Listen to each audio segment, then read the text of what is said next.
Okay, so what we're doing here is looking at traffic intersections. And I'm going to start with the start, like, on a sort of the question of side triangle. The idea of side triangle is that you should be able to see what's around the corner. And if you need to stop, you need to be able to stop.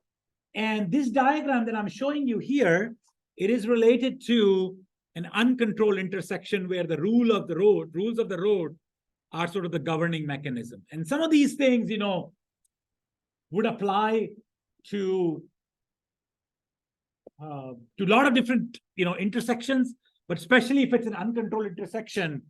And what's happening here in this figure is that you have, this is a building on the corner of the road, okay? And then you have the cars approaching from either direction. And the rules of the road says the driver on the left yields to the driver on the right. And that's fine. But what you want to do is you want to establish what we call a side triangle. Side triangle means you assume where the driver's eye is going to be on vehicle A, and then same thing with vehicle B. And where vehicle B is located is like, you should be able to, and these are not sort of precisely drawn to what you need to be able to see. You need to be able to see at least part of the car here, okay? And what you're trying to do is, if this is sort of the collision point, where the collision would happen if they sort of continue down their paths, and let's call these distances dA and dB. And what you're trying to make sure is that if these cars see each other at this point, they should have enough stopping side distance available for them to safely stop before the collision point and react to the car that's approaching.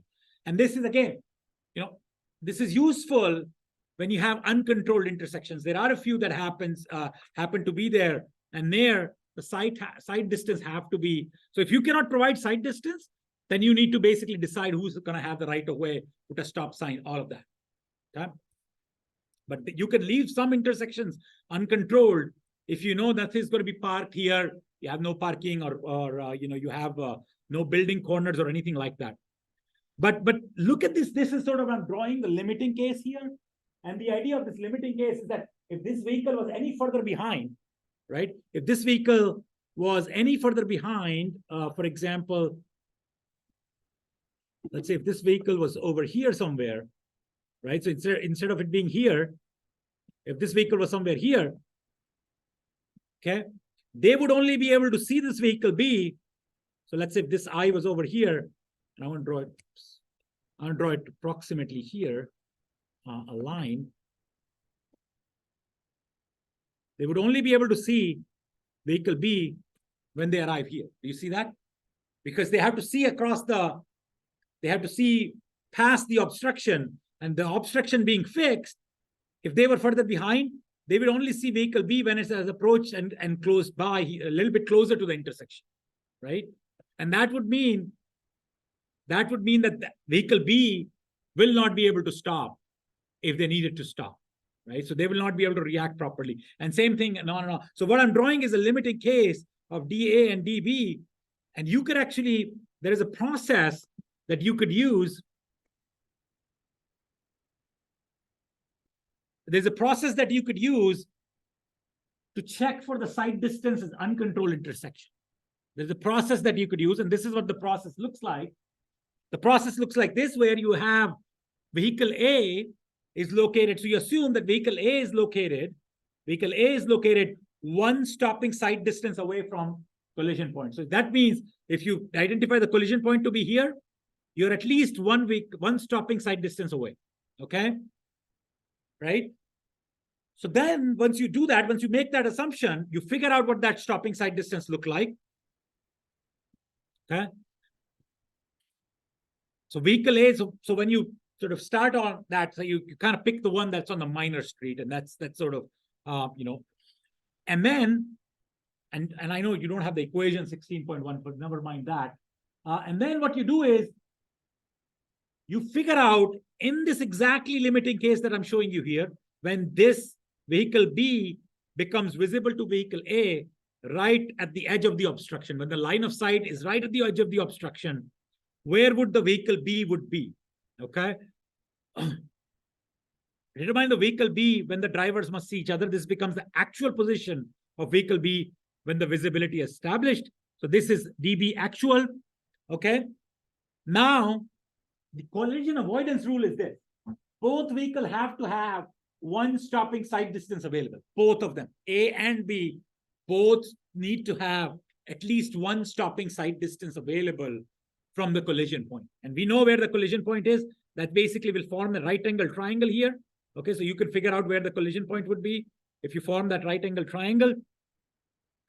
And then you figure out, okay, where would B be? Vehicle B have to be. Okay, where would vehicle B have to be? So if you solve the similar triangle, if you solve this triangle, for example, so using the trigonometry, you can estimate how far vehicle B would be when vehicle A is one stopping sight distance away. Okay. And then you say, okay, is this actual location of vehicle B, is this enough for one sight distance, or do I not have enough? If there is not enough, that means this intersection does not have the sight distance to be an uncontrolled intersection. Okay. And you only have to fail one location. So for example, so if this location passes, if this location has enough sight distance, then you kind of come to this location and compare A with C. Okay. And because this is on a one-way street, you don't have to compare from the other side. But of course, if this was a two-way street, this minor street was two-way, then you will have to check from here as well. Okay. So I think the best way to do this is using an example. Hopefully you'll have your calculators out, and then we could try to, work out an example problem. Okay, let's see what's that example problem. Okay, yeah, so you are given a reaction time of 2.5 seconds. You're given the prevailing speed of 30 miles an hour. Okay, you're given a prevailing speed of 30 miles an hour. Okay. If you're given that, could you figure out, if we assume that this is going to be located, so this is what the sight triangle is going to look like. Let me draw that out for you here. So my sight triangle will look something like this. I'll draw a straight line. I'll draw a straight line from here to here.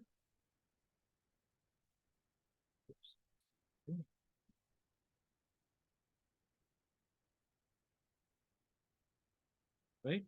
You guys all see the sight triangle? Now, I'm going to assume that this is equal to one stopping sight distance. What would be one stopping sight distance? We've done that, right, before. What will be one stopping sight distance on a level grade, assuming sort of, your standard deceleration rate and everything. So that is given by the formula, which is this one. So one stopping sight distance, one stopping distance is equal to the distance that you require to stop at 30 miles per hour. It'll be 1.47 times 30 times the reaction time, and reaction time is given to us as 2.5 seconds, right? 2.5 seconds. Yes. Are we using design bounded stop or calculated bounded? So we are using basically the approach speed that's appropriate for this road, and that's given to us as 30 miles. They just rounded to the nearest 5. Oh, yeah, no, I think on this one, what we're trying to do is we're just going to estimate whatever is calculated here. Yeah, so that's a good question. So if you look at the AASHTO Green Book, they would always round up the required sight distance.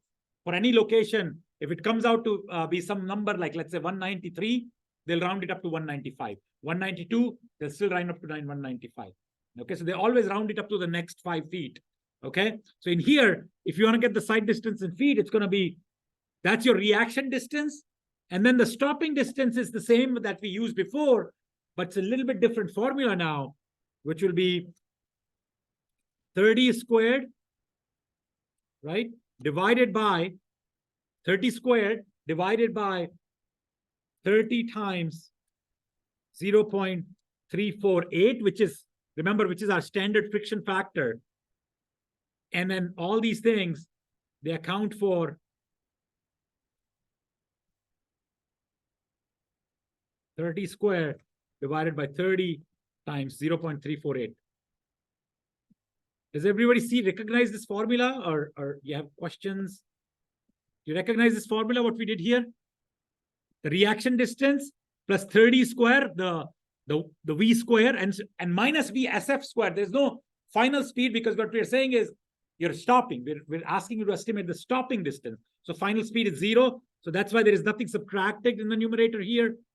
Divided by 30 times 0.348. So that's 0.348 is the friction factor that we talked about before. That is sort of corresponding to the standard deceleration rate that we assume. No, so this is the distance, right? We need the distance. It's kind of, this is that formula, V square plus, V square minus U square equal to 2AS. That's the formula that we're using here. Okay. Right. So can we actually estimate what these numbers are going to be? If you can take a minute, you have a number? For reaction time, it's 110 feet. Reaction distance, you mean? For braking distance, 86 feet, and some of that is about 196.5 feet. Right. So if you add them up, you get about 196.5. Now, if you're not sure where we got this formula, which formula are you applying, please let me know. I would be happy to answer any questions you have here. It's the same formula that we learned in the very first sort of module that we were learning about. But it's SF is 0, and then you have a friction factor. So stopping side distance for A. So what we're going to assume is that this distance right now is 196.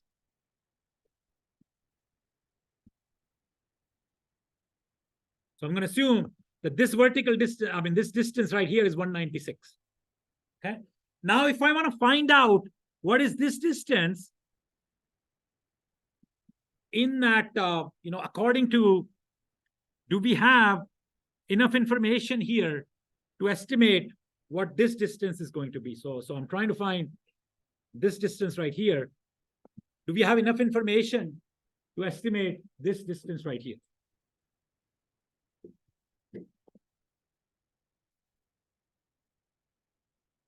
Do we or do we not?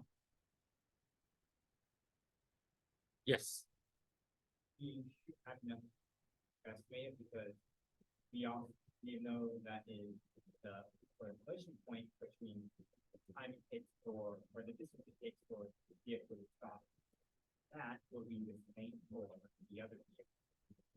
But the other vehicle is approaching at 40 miles an hour, right? So actually what you need to do is, if you go back to our procedure, we need to now look at this and say, if vehicle A is 196 feet away, and this is the obstruction right here, right? So this is my obstruction that's basically causing line of sight. I need to make sure that I can estimate this distance based on this triangle right here. So if I can somehow estimate this distance using the property of this triangle, okay, if I can somehow get this using the property of this triangle, I can say, okay, this vehicle B will become visible to vehicle A at that distance away. And then I can go back and check if this distance is enough for vehicle B to be able to also stop. That's what this procedure is telling me. Right? So let's see if we can apply some rules of similar triangle. And let's assume that this question mark is dB actual, right? This is what dB actual looks like. This is right here. So this is what I'm trying to estimate using similar triangles, dB actual. So let's see if we can figure out that dB actual. So what I would do for that is that I'll try to come up with some kind of similar triangles here. So I know this distance is 42 feet again. So this is 42. So this would be 196 minus 42, right? So I'm going to say, and then this is 20. So if I draw a similar triangle, let's see, I'm trying to figure out where I can draw a similar triangle, okay? So let's see, if I want to draw a line and see if you could, it can help you figure out. So I'm going to draw a line here, a thickish line, and see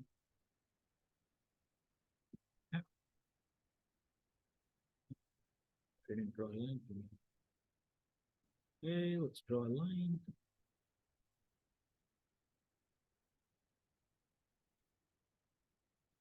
Try to draw a line here, a thick line.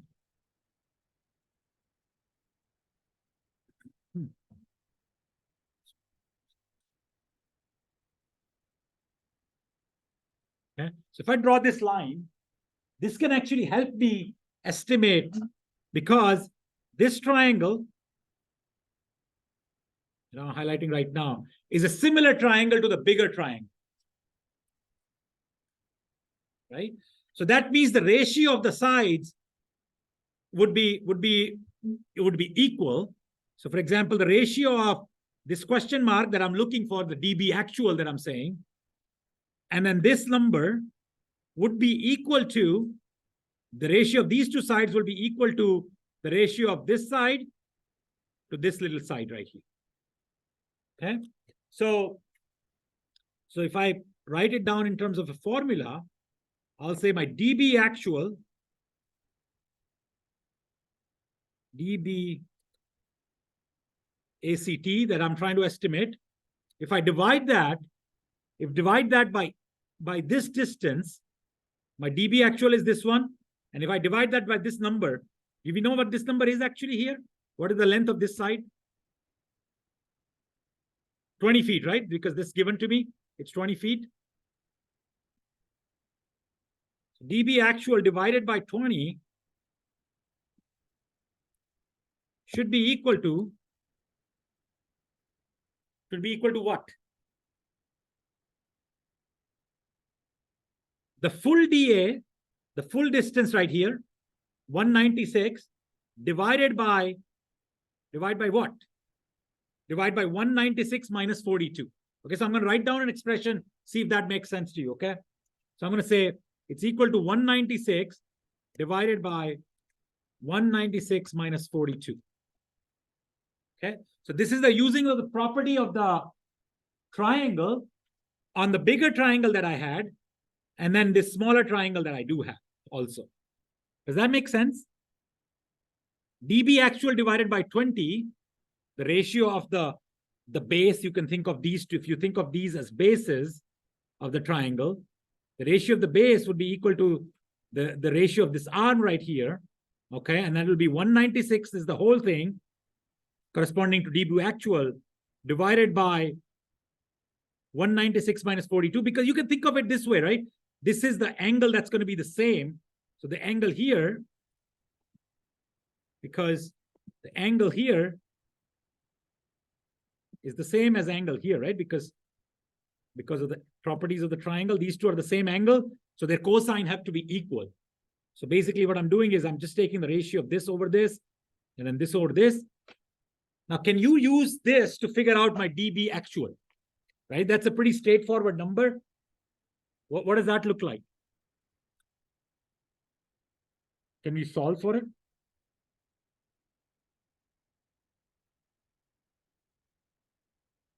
Or if you can you use this to figure out what is DB actual?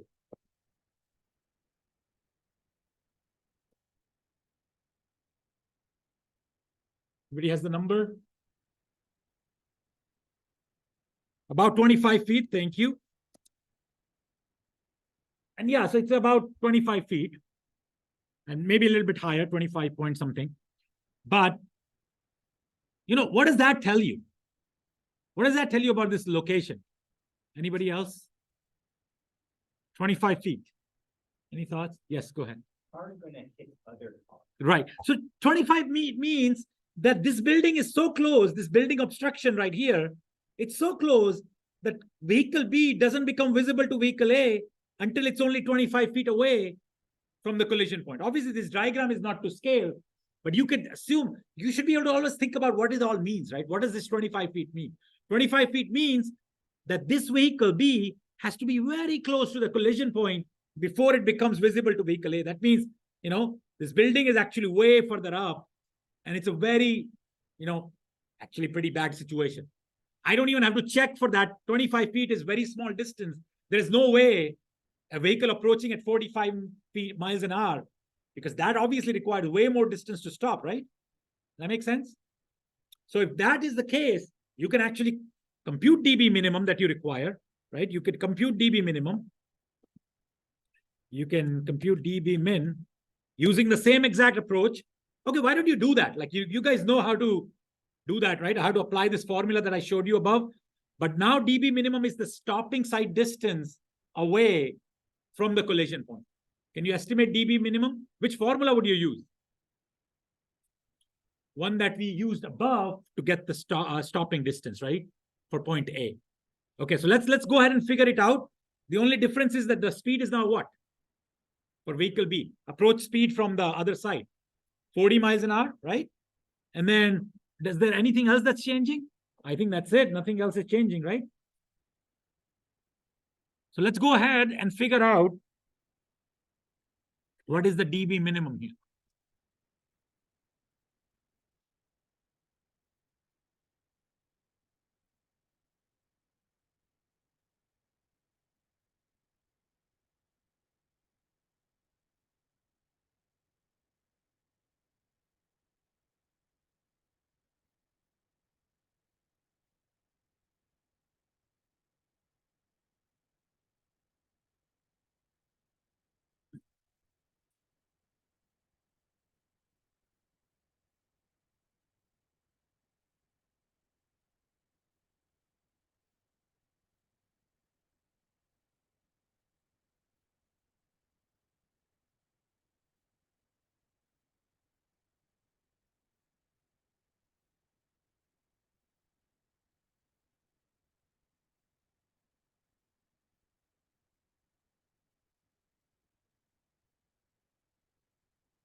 Anybody has the dB minimum using the formula just like the one above? Approximately, give or take, give me number, please. About 300 feet. Is that what everybody got? 300 feet? You didn't get it, please let me know. That should be what it is. Okay, so that means, what does that tell you? Obviously, because dB actual is greater than dB actual, means not enough side distance. Not enough side distance is available at this location because, you know, the vehicle is going to be too close, way too close than the stopping side distance it needs. Okay. Now, one thing I would advise you, and maybe I can give you next couple of minutes to kind of try out, see if you can do the same thing. Actually, you don't have to, right? Because now, you know, if one approach is not safe, you're not going to operate this intersection at with an uncontrolled intersection. You're not going to do that, right? So that's that, right? So this intersection is not safe. You'll not operate it with an uncontrolled approach. You'll put a stop sign on the minor road, maybe, or you do something else. But something's got to be done here. But let's say if this arm came out to be the safe, this side came out to be the safe. What will be your next step? The next step will be to check vehicle A and vehicle C with a similar approach. Okay. Okay, and then what you will do is you will assume again, vehicle A is 196 feet away from the collision point, but what will be your collision point this time? This time your collision point won't be all the way over here. Your new collision point would be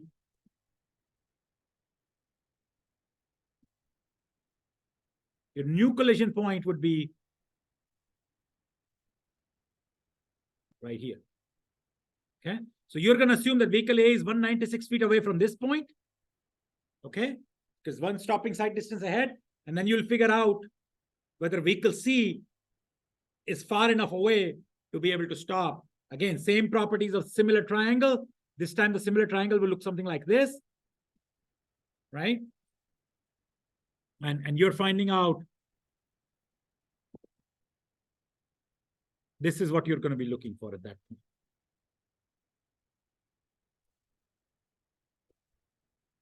Does that make sense? Questions? Again, this time you're going to assume the distance from here to here is 196. From where to where? From here to here is 196. Okay? Because that's the distance that vehicle A required to be able to stop in time. Questions? And then obviously there's going to be the similar triangle, same ratios, whatever, just like we did here. We'll instead of DB actual now, we'll figure out DC actual, right?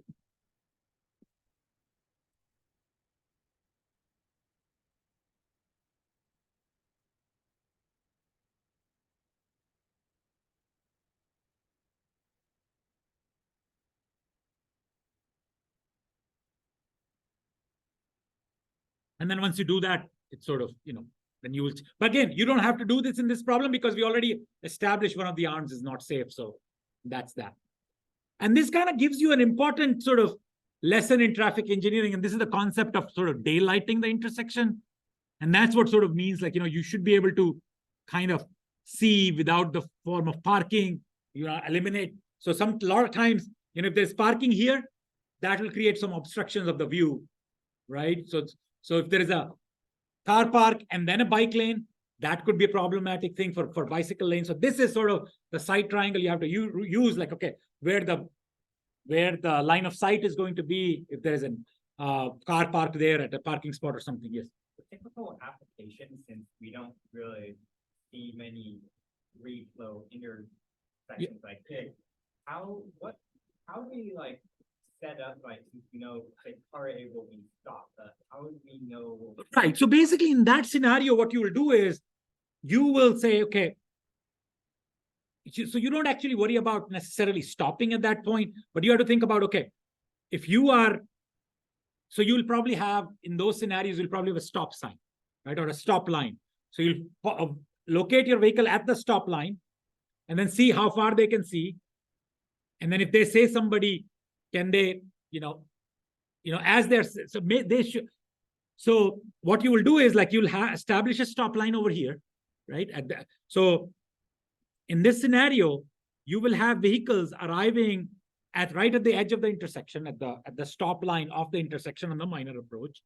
And they will be checking who's approaching from this other side. And from their vantage point of that stop line, they should be able to see a vehicle, okay? And like if there is no vehicle, they should be able to proceed through the intersection. And the way would happen is that you want to clear at least that much area where if they decide to proceed, no vehicle at the design speed will be able to come in and hit them. If there was a vehicle right behind that, right? So what you'll establish there is that how much time do they need to cross the intersection, right? How much time they need to cross the intersection, okay? And then if this vehicle continued on its path, so there you don't actually worry about stopping distance as much as you worry about 1.47 times V times TR. Because you can assume that the vehicle on the major street will keep moving, right? And that distance should be higher than, and this is what we call intersection sight distance. So intersection sight distance is basically your 1.47 times V times TR. And that should be, because maybe if they see you crossing, hopefully these guys will try to stop. But again, they will not start braking until they actually see you, right? So if you're standing here, at least 1.47 times V times TR distance should be available for you to see. You should be able to see past that, because if you're not seeing that much distance, there is a problem, because those guys will hit you. The guy who's coming, they will hit you. And sometimes that creates a problem actually, because I think I probably have talked about this, right? The location near California, when you're coming out of 101 southbound and coming out onto California, that stop line is located way far back. And I think I could probably quickly show you the, what's that? I think it's Taft Street. Let me see. Yeah, so I just want to quickly show you this. I'm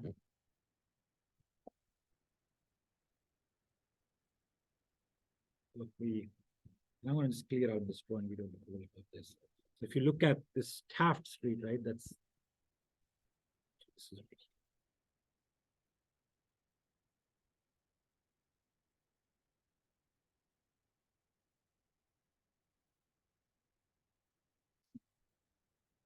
loading. It's hanging up here. But the idea what I was trying, okay, it's working now.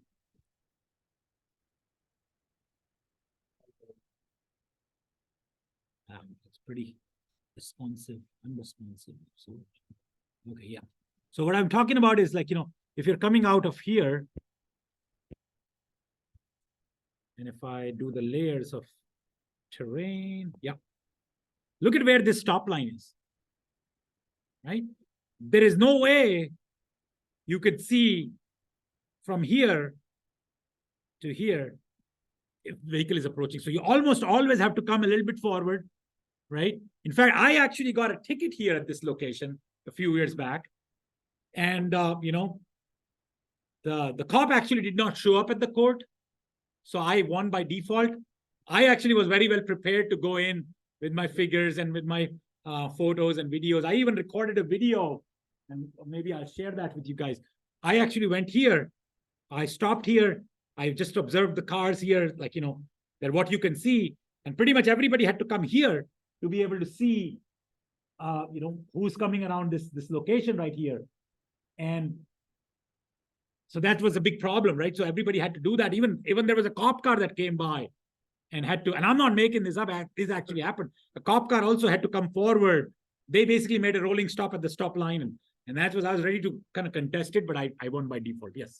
Technically, the California vehicle, you're supposed to stop at the stop line, then creep up. You have to stop both places. But if you, so in my case, I stopped here and then I moved forward. The cop probably thought I did not stop here. At least that was my story anyway. So, but anyway, so that's the idea, right? You can't quite, if you make a stop here, there's no way you can actually see anything. And that's a problem. And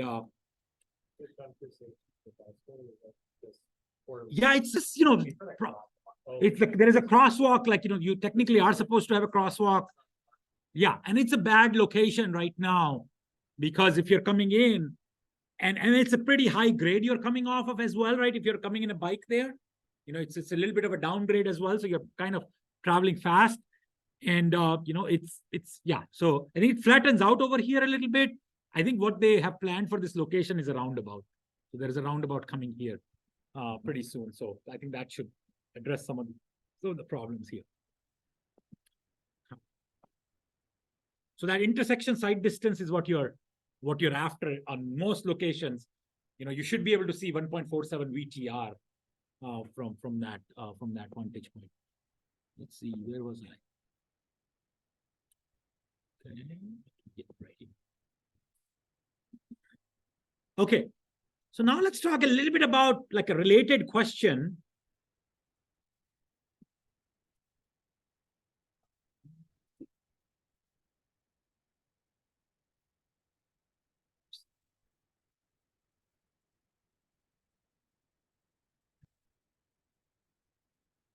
Okay, so now since we are in the topic of this question of, we're in the topic of this stopping side distance and all of these things, right? One thing that we are trying to do also is that when we signalize this, so this was unsignalized intersection. Now, one application of basic signal timing now is this idea of, this dilemma zone idea. And the dilemma zone is pretty useful concept to know about, because if you see a light turning yellow at an intersection, your instinct is, okay, I'm going to try to accelerate and just sort of somehow make the light, right? If there is nobody ahead of you, then you'll try to make the light. In the yellow, you want to be able to. And California law is a little bit different than some other states' law, where you can, and in California, you can enter the intersection on yellow. Where in some other states, they don't even actually allow you to enter on yellow. By the time it turns red, you don't have to cross, you have to stop by that time. So you have to be a little bit more conservative there. And in California, you can be a little bit more aggressive in that, you're allowed to enter on the intersection on yellow. And then and they give you enough sort of red clearance time. So, and then, so the idea of dilemma zone is that if you see a light turning yellow, right, then whether or not you wanna pass through or not. So basically, anytime you see a light turning yellow, you want to estimate two different distances. For the given characteristics of an approach, you want to be able to measure and estimate two different distances, and I'm calling them X0 and XC. And this is from a PE licensing exam guide. Again, it's a good question to be asked in the PE exam. So you try to find the distance behind the stop bar from where the driver will not be able to clear the intersection given certain acceleration rate, right? So you'll assume certain acceleration rate that drivers can assume when they're driving on the road, and maybe they get a little bit more aggressive. They're not going to go at the same rate. They're going to accelerate a little bit. You assume that, right? And then you assume, okay, if they start accelerating from that location, you're trying to find the last point from which they will be able to clear the intersection. You're trying to find the last point on the approach to intersection from which they will be able to clear the intersection. So that's your X0. And then you're also then trying to find out another distance called XC. We call it XC. Find the distance behind the stop bar from where they cannot stop before the stop line, assuming a certain other deceleration rate. Okay? If XC is larger than X0, then what we have, that overlap is called the dilemma zone. Because that means there is a certain distance on the approach to that signalized intersection. There is a certain distance between which you're screwed either way. You can't clear it, but you can't stop it either. So if you do whatever you did, when the light turns, you will be stopped. You will be in the middle of the intersection. If you try to stop, you will be in the middle of the intersection. If you are, if you try to stop, you will be in the middle of the intersection. If you try to accelerate, you'll still be in the middle of the intersection. And that's that small distance, that overlap between the two. Yes.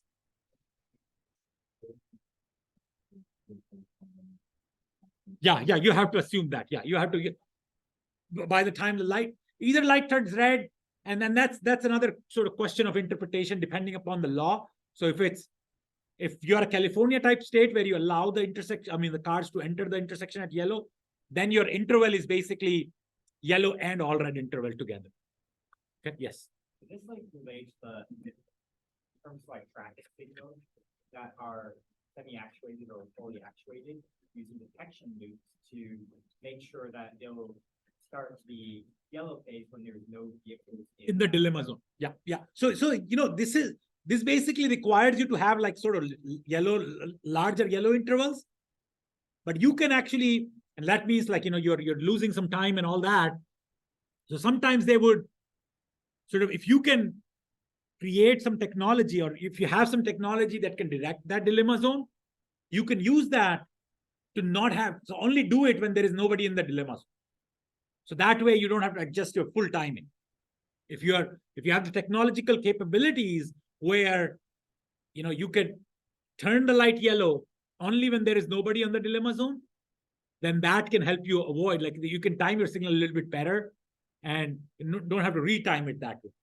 But for that, you just still need to be able to estimate where that dilemma zone is so that you are detecting vehicles in that region. So yeah, that's a good point.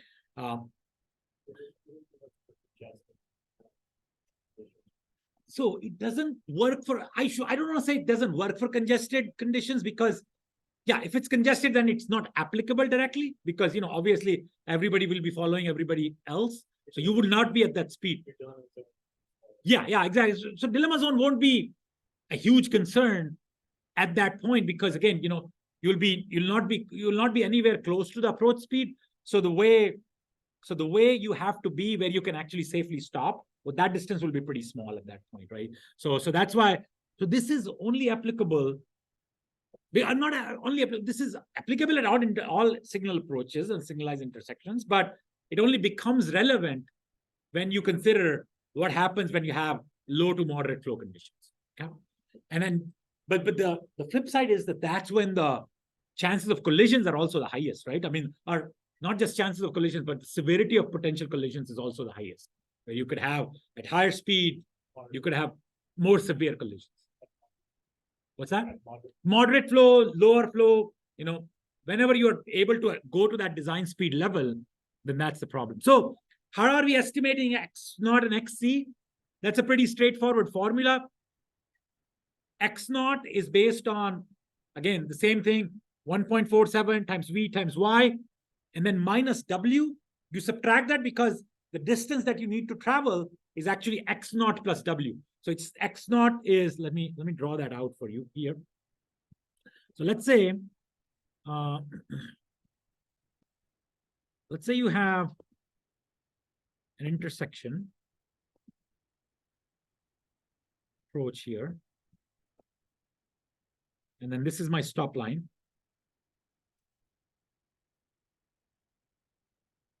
And this is my stop line right here.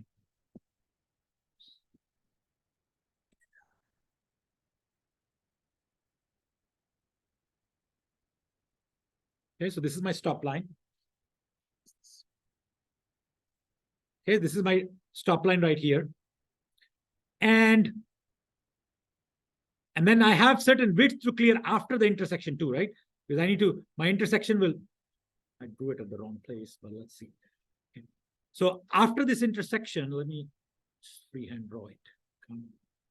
So let's see, my intersection looks like this. Okay. My stop line is right here. Okay. And what I want to do is I want to find this XC. It's the distance from the stop line, or sorry, X naught. X naught is the distance away from the stop line. So this is my X naught that I want to measure. Okay.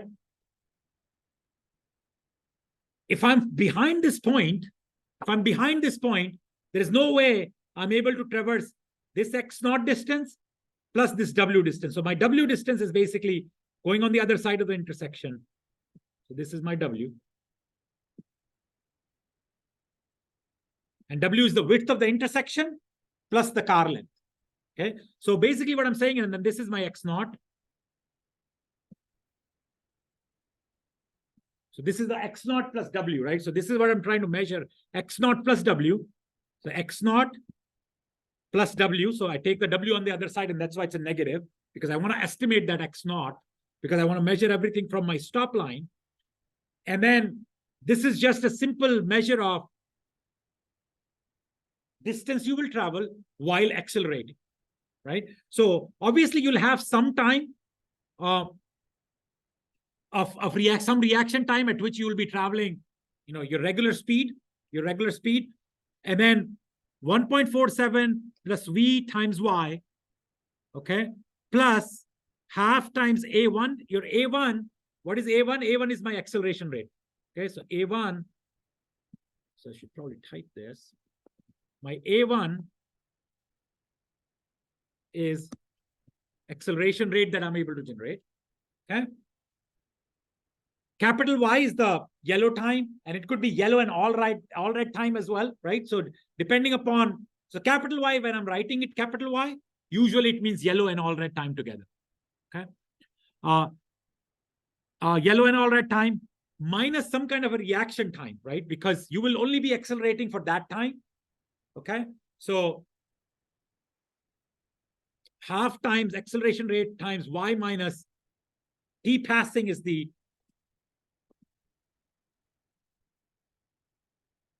reaction time for when you're accelerating. So usually we're using that reaction time that we need for passing, because our maneuver is to accelerate even more. So we see the yellow light and then we push the button and push the gas, because see, and we actually assume the time, and you will see it in the previous problem. Let's see what that reaction time looks like.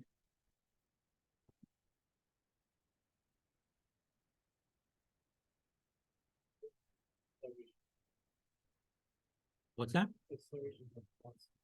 Yeah, acceleration itself is constant. So acceleration rate is constant. So you assume certain acceleration rate, right? 7.5. And then obviously you don't accelerate all the way right away, but all these calculations are based on some kind of an average value that you're always able to generate, so that you simplify the calculations a little bit. So that's a reasonable formula to use here. And then T passing, you'll see, is like 1.5 seconds, right? So typically what you'll see is that, an intersection, I think we've talked about this, the intersection reaction times are usually lower. We sometimes use 0.5 second even, because on intersection, sometimes you're expecting to stop. But if you see a yellow, you're not typically thinking about accelerating through an intersection, right? You're thinking maybe I'll decelerate if I had to stop for something, because might be a potentially problem zone. So typically, you'll have a reaction time in the range of 1.5 seconds. It could be 2 seconds. It could be 1.25 seconds, something like that. Usually will be given to you in this scenario. So you're subtracting that time when you're accelerating, and then you are able to estimate x naught. Basically, it's the distance. If you accelerate at that level, you'll be able to cover x naught plus w distance, and you'll be safely on the other side of the intersection. And you're estimating x naught only because you want to measure everything from the stop line. Okay. Now let's think about the other side, xc. It's the distance behind the stop bar where they can't stop before the stop line. Okay. Now what you're doing is that, if you are further than a certain point, so now xc is basically the point. If you're further than that point, even if you apply brakes at a pretty hard deceleration rate, pretty reasonably hard deceleration rate, there is no way you will be actually able to stop before the stop line, before you hit the stop line. If you apply your brakes, like let's say if you're very close to the intersection, you applied the brake, where would you stop? You would stop after the stop line, and that's a problem. Okay, so how do we estimate that distance? That distance will be xc. So you assume that your limiting case is stopping right at the stop sign.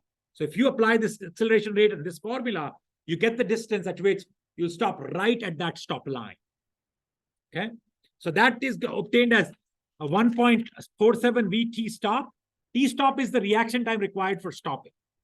Okay, if there are two different values given for T passing and T stop, then you will use those. If they give you the same value, then you'll use those. But typically those will be given to you in the problem. Okay, so this is a T stop is the reaction time for actually doing a stopping maneuver. Because remember, reaction time depends on the kind of maneuver you're trying to make, right? So T stop and T passing are my two reaction time. Make sense? Okay, so, and then 1.075 V square over A2, 1.075 is a conversion factor, V square divided by A2. My A2 here is deceleration rate.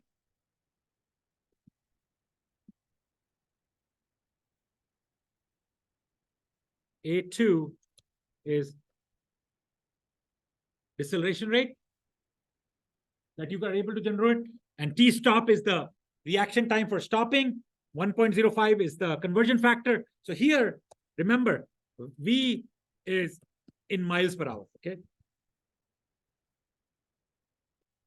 Okay, the unit for V is miles per hour. Yes. What would be used for A2, or what would AASHTO recommend? So I think I don't know off the top of my head what AASHTO recommends. In the problem, actually, that's given to us. Oh. Okay, so I'll show you the problem in a second. So my problem is this right here. I mean, I have a lot of problems, but right now, the problems are here. The problem is my approach speed is 35 miles an hour. My perception time is 1.5 seconds. So basically, they're saying for both of them. Now it says yellow interval, but because it's represented as capital yellow, it might be yellow and all red. So I'm going to count that. So basically, I have whole of this 4 seconds available. If I am accelerating, I have this whole 4 seconds available to accelerate and go on the other side, get on the other side. Vehicle length is 17 feet. And then intersection width that you're trying to cross is 60 feet. Okay, and that will change depending upon which approach you're dealing with also, by the way. So this question could be, to solve this problem, if you're talking about this approach, it will be a different answer than compared to when you're talking about this approach. Because in here, the width might be larger. So make sure that you're using the appropriate width. So when I say intersection width is 60 feet, I'm talking about the width corresponding to my approach that I'm trying to cross. So 60. So basically what you need to do is you need to cross both 60 and 17. So 60 feet, 60 feet of width of intersection and then 17 feet of vehicle width. So actually, when you take capital W, you'll have to add both of these up. Okay, so when you talk about capital W here, so in this example, my capital W, so let's see if I have everything, right? So I'm going to start to name these here. My capital W is going to be 60 plus 17, remember. Okay, so that's one thing. Let's see what else. My T passing and T, what do you call it? My T passing and T stopping is the same because they didn't give me anything else. So my perception reaction time is 1.5 seconds. So that's why I'm using that. And again, those formula that I showed you, they already account for units. So distance can be feet, time could be seconds, and then the time could be seconds, and speeds could be miles per hour. Okay. So what else? Aggressive deceleration of 15 feet per second square. So this is A1 or A2? 15 feet per second square. Is that A1 or A2? It's A2 because that's the deceleration rate. Remember, it's pretty high. So it's aggressive deceleration rate. That means now you're trying to stop and you're assuming an accelerate, be able to generate that level of rate. So this is typical, it's higher than your typical value that's given to us. A1 obviously is 7.5 feet per second square. That means you're accelerating at 7.5 feet per second square. And again, you can enter that directly because your formula accounts for that. Conversion factors. What else? Approach speed is 35 miles per hour, so we should be able to use that. The yellow and all red interval is 4 seconds, so that means I can, I can use all of that 4 seconds in my formula. So let's see if we can estimate both these distances right here. Let's try to see if I can come up with. Okay, let's see. I'm gonna try to erase some of these.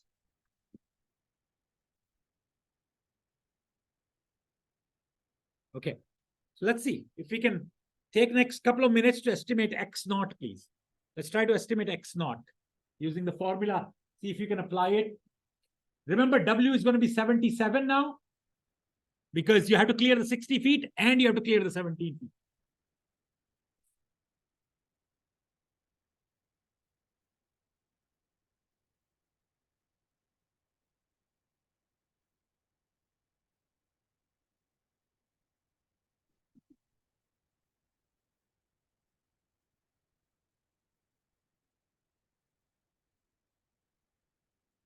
Oh, yeah. Change the color of this one. The 17. Okay, yeah, I should be able to. Let's see if I can move it. Okay. Let's see, worse, but let's see. So my W, I don't know if I can change it now, but so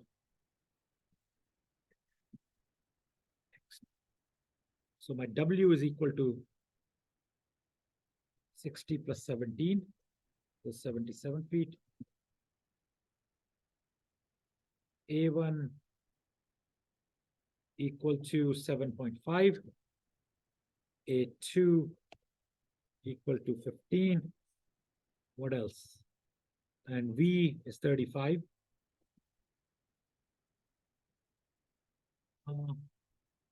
T is the passing reaction time. So T in either case, T for stop and T for passing equal to 1.5 seconds. Okay. So let's use this. All that.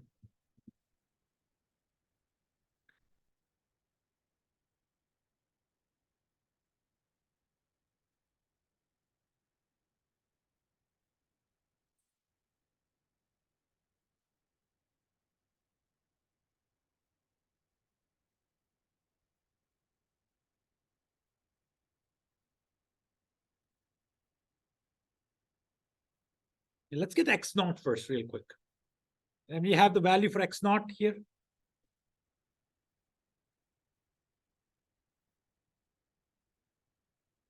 $152 feet.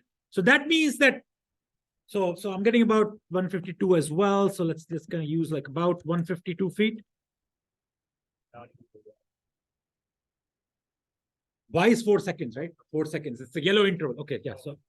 So it's the yellow and all red. So basically, how much time you have to proceed through the intersection. So x naught is about 152 feet. What that means is that if you're further than 152 feet, let's say if you're 154 feet, 155 feet, anything above 152 feet, and you started accelerating at that rate, you will not clear the intersection. You will not clear the intersection at that point. Make sense? And that's what that means. Now let's see.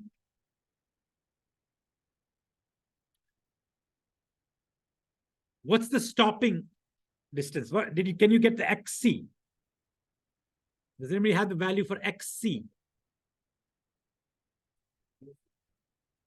Oh yeah, it's A2. Just one time, not a square, but just A2. So I should probably cross this out. Yeah, A2, it's just A2. Yes. 252, is that what everybody got? Yeah, 165 seems right. Did you put A2 value to be 15, right? Yeah, because see, deceleration rate is a little bit higher. Yeah. So about 166, is that right? So yeah, so about 166 feet is, what does that tell you? That means if you're anywhere ahead of 166 feet, right? That means this is behind the stopper, but they can't stop behind the line. Okay, so if you're anywhere closer than 166 feet, what would happen? If you're ahead, you try to stop after 166 feet, that means what? You will not be able to stop. You will stop after the stop line. Right? If you're ahead of 166 feet, if you're any closer than 166 feet, you stop after the stop line. What does that tell you in this problem? Is XC more than X naught? Is XC more than X naught? It is, right? What is that? Is that a dilemma zone or what? It is, right? That 14 feet of overlap is basically a dilemma zone, because within that 40 feet, so between 153 and 166 feet, I'm stuck as a user, I'm stuck either way, right? Because if I accelerate it to a reasonable rate, I will not cross it. If I try to break it, I will not break before the stop line. I'll break after. I'll end up reaching after the stop line.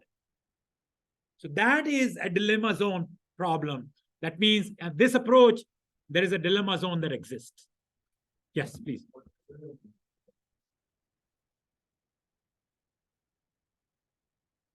Yeah, so you would say that, these zones should not overlap, right? So if these zone, if let's say this number, if XC came out to be less than X naught, then you're good, right? But you don't want it to be like too much of a distance either, because then you are basically, you probably, so how can you, so basically what you want to have happen here, XC is right now greater than X naught, right?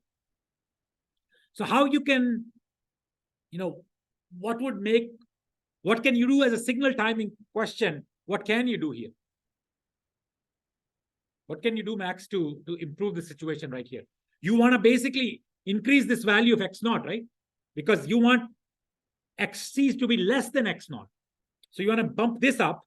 How can you bump this up? You can only bump this up by increasing the capital Y, increasing the yellow interval, right? That's fine. And that'll take care of some of these problems. So that's why, when I showed you the formula last time, you might have seen that, what we try to do, one way to get rid of this, like so that you don't end up with this exact situation, is that when you're calculating the all red time, you assume that the vehicles move slowly. So you use a 15th percentile speed rather than 85th percentile speed. So that's one way of kind of getting these. The idea is the same, to minimize the dilemma zone that exists. Yes. Actuated signal, would you just put detector roots at the XC or X naught value? Or would you have to? That's a challenging and different question, though, right? A lot of time, the detectors are not, very far from the approach. Sometimes the detectors, like a lot of the detector technology, especially the older technology, wasn't like that at all. Like they were basically very close to the stop line. So the detectors used to be, that detector has to be occupied before they would do anything about it. So yeah, no, I don't think that's exactly. So the way you detect it is basically in the most modern technologies, my understanding is that they are using sort of this video-based detection. So they are calibrated cameras that are detecting, just like how that's my understanding, and I could be off about this, but I think I'm not. It's how they create, like when you're watching football games, they create those for the first down, they create that line, right? So that's calibrated line at like whatever 10-yard line, right? So they create that where the first down marker is. It's kind of a similar idea. You calibrate your video feed to where that dilemma zone exists, if that exists, and if there is a dilemma zone, because you don't want to increase your yellow interval or whatever, right? Because that also is associated with losses and all that. So if you don't want to create that, then you basically have that calibrated video where you know where the dilemma zone, and in that frame, you don't want any vehicle to be there. And that's when you turn the light yellow. If there is a vehicle, you maybe wait a second for the light to turn yellow. So that, and I don't know, other than video, what precise detector, like if they use any kind of underneath loop detector technology that they use, I'm not sure if that detector technology or what type of technology you use for dilemma zone, specific to dilemma zone, I'm not sure. Yeah, the radar, yeah, so the radar-based detection is there as well, but I don't know exactly how they apply that for the dilemma zone. I'm familiar with the video-based approaches, but I'm not super familiar with what they do with the radar thing. But that's a good question. I think something we could probably try to look up and see how they're doing it. Okay. So let me ask you this question. We solved the problem. This is the right answer. The distance while decelerating, right? When we estimating it, it's ut plus half at square. If you recall from sort of physics, it's the distance. If you're trying to calculate the distance, it's the initial speed times t plus half at squared, right? It's the travel time. And now, when I did the acceleration equation, this x naught equation, I have y minus t passing over here. Why do I have full y over here? Why don't I have, because you'll only be accelerating for y minus t passing, right? That's the only time you'll be accelerating. But how come I have this full y 1.47 times v times y? Why does this formula not have y minus t passing in there? There is that reaction distance. Yeah, that's exactly right. So basically, if you wanna put it, you should probably just put it 1.47 v times y minus t passing. But remember, you will also have a component of y minus 47 times t passing, the reaction time where you'll be traveling at the constant speed. And this will cancel out with this, and then you'll all end up with this component. And that's what you have here. That makes sense? Because the formula, remember, is the accelerated distance formula is this one, ut plus half at square. And in this time, you will have capital Y minus t passing. But because you have that reaction distance to account for, this cancels out. So that's why this formula is correct. So if you're wondering, why don't I have, if this is what the accelerated motion looks like, why don't I have the t value here as y minus t passing? That's why. Okay, so this formula is not wrong. So, all right. And again, remember the units. I think there were some mistakes like that in the test. Is that you can directly use miles per hour, seconds, and feet for distances. That's how these formulas are designed. Should be good to go. Yes.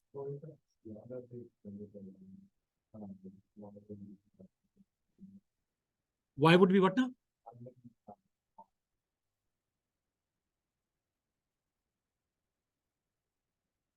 yellow light. No, this is full yellow light. So this, if you look at the formula right here, formula has the full Y. Oh, XC formula.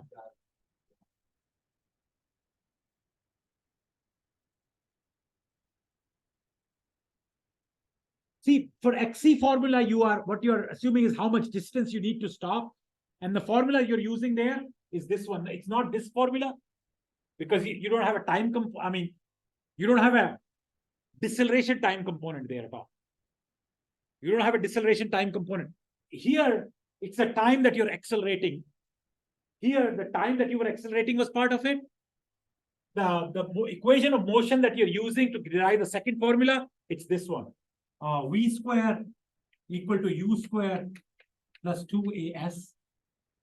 And then if you're decelerating, that becomes like A is negative, it becomes minus 2AS. So this is what you're applying. V square equal to U square minus 2AS. And you are solving for S essentially. Okay? We're asking about like why is it?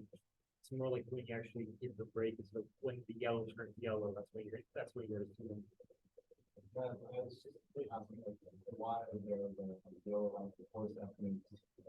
Oh, Y is not part of it at all.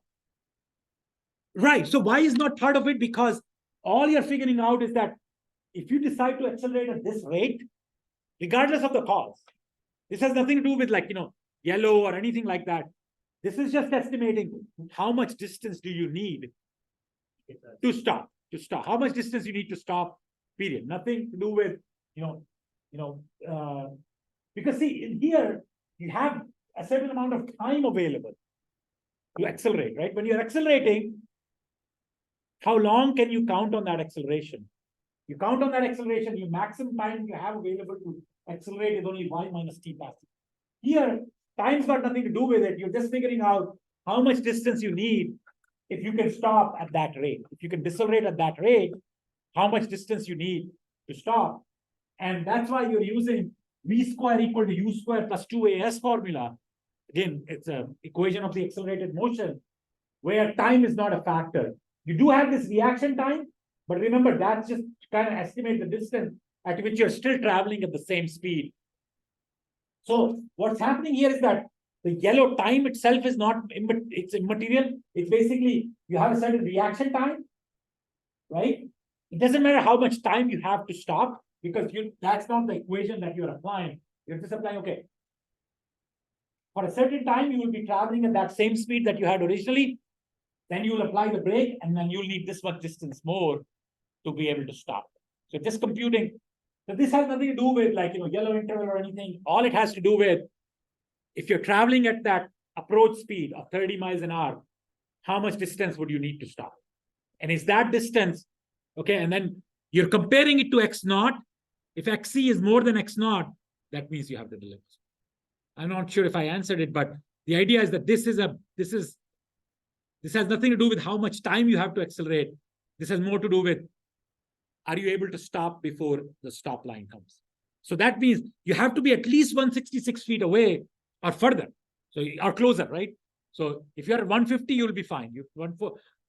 No, actually no. So it's basically what that means is that if you are going to be at 140 feet away and you start stopping, you will be stopping in the middle of the intersection, not before them. So 166 feet is what you need to stop before the stop line. Okay. All right. So let's see what I have going on here. Let me clear out all the drawings.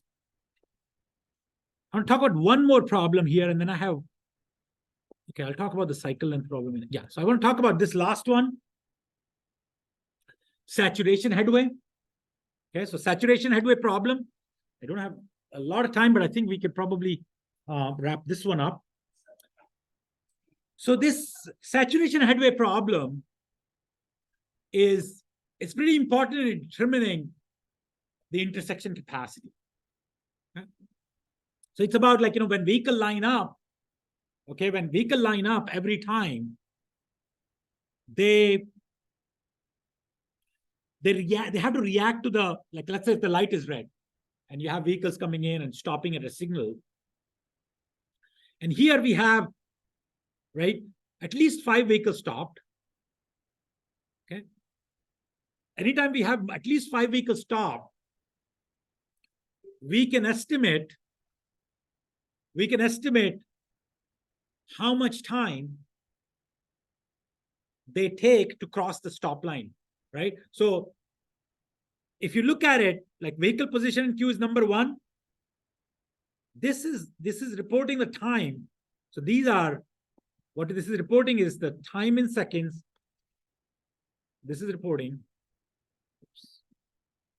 This table is reporting time in seconds to cross the stop line. Okay? So if you're queued up, light turns light turns red to green, the first person will need 4.5 seconds to cross over the stop line. Because again, they're completely stopped. Maybe they're looking at their phone, whatever, right? And then they see the light green, and then they, starting from 0 speed, then they accelerate. Okay? The second person does the same maneuver, but because they have a little bit more time to prepare, they only take 3 seconds after the light turns green. So they are only 3 seconds behind the first car. Okay. The third person is only 2.5 seconds behind the second car. Okay. So what they're reporting is a headway of what time difference exists between as consecutive vehicles pass the stop line. Okay.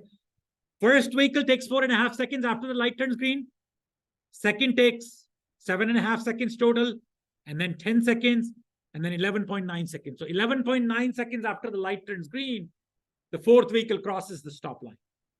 There's no observation for the fifth vehicle because maybe there were only 4 vehicles lined up. Okay?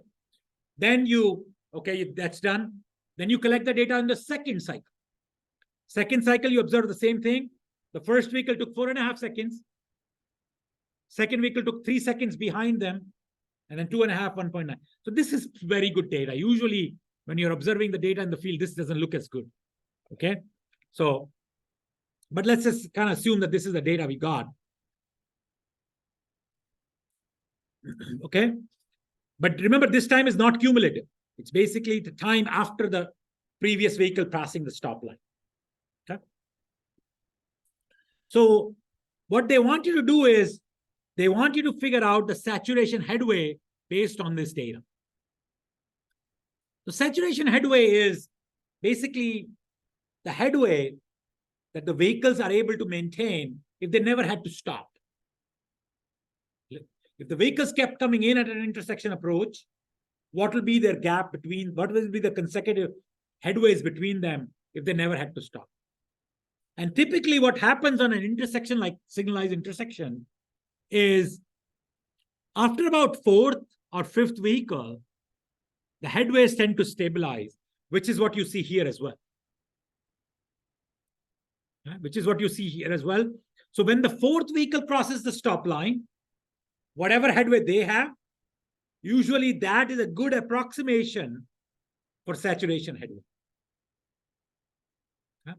So in this case, if I'm trying to estimate the saturation headway, I can basically average the number after the 4th vehicle. So I can average these 6 numbers, 1, 2, 3, 4, 5, 6, 7 numbers, because I have 7 vehicles that were, so I can, for each cycle, I can estimate the average number. So for the 5th vehicle to cross, it's 1.9 is the average. If I average this, it will be like very close to 1.9, but not quite. But I will not use this as my saturation headway because again, there is some reaction time that's involved from stopping and accelerating and all that that's going to happen for first 3 vehicles. But starting from 4th vehicles and beyond, you get to the point of saturation headway until you basically the light turns yellow again and people start to stop and whatnot. Okay. So for saturation headway, we just have to figure out what is the average time at which vehicles start to, cross the line as a consistent rate. So we'll work out this problem and then one more problem on signal cycle. And then we'll wrap up the discussion on signal cycle. And then we'll start to time the signal. So I'm going to stop here. I will see you guys next week. Have a great weekend. I'll see you later, okay?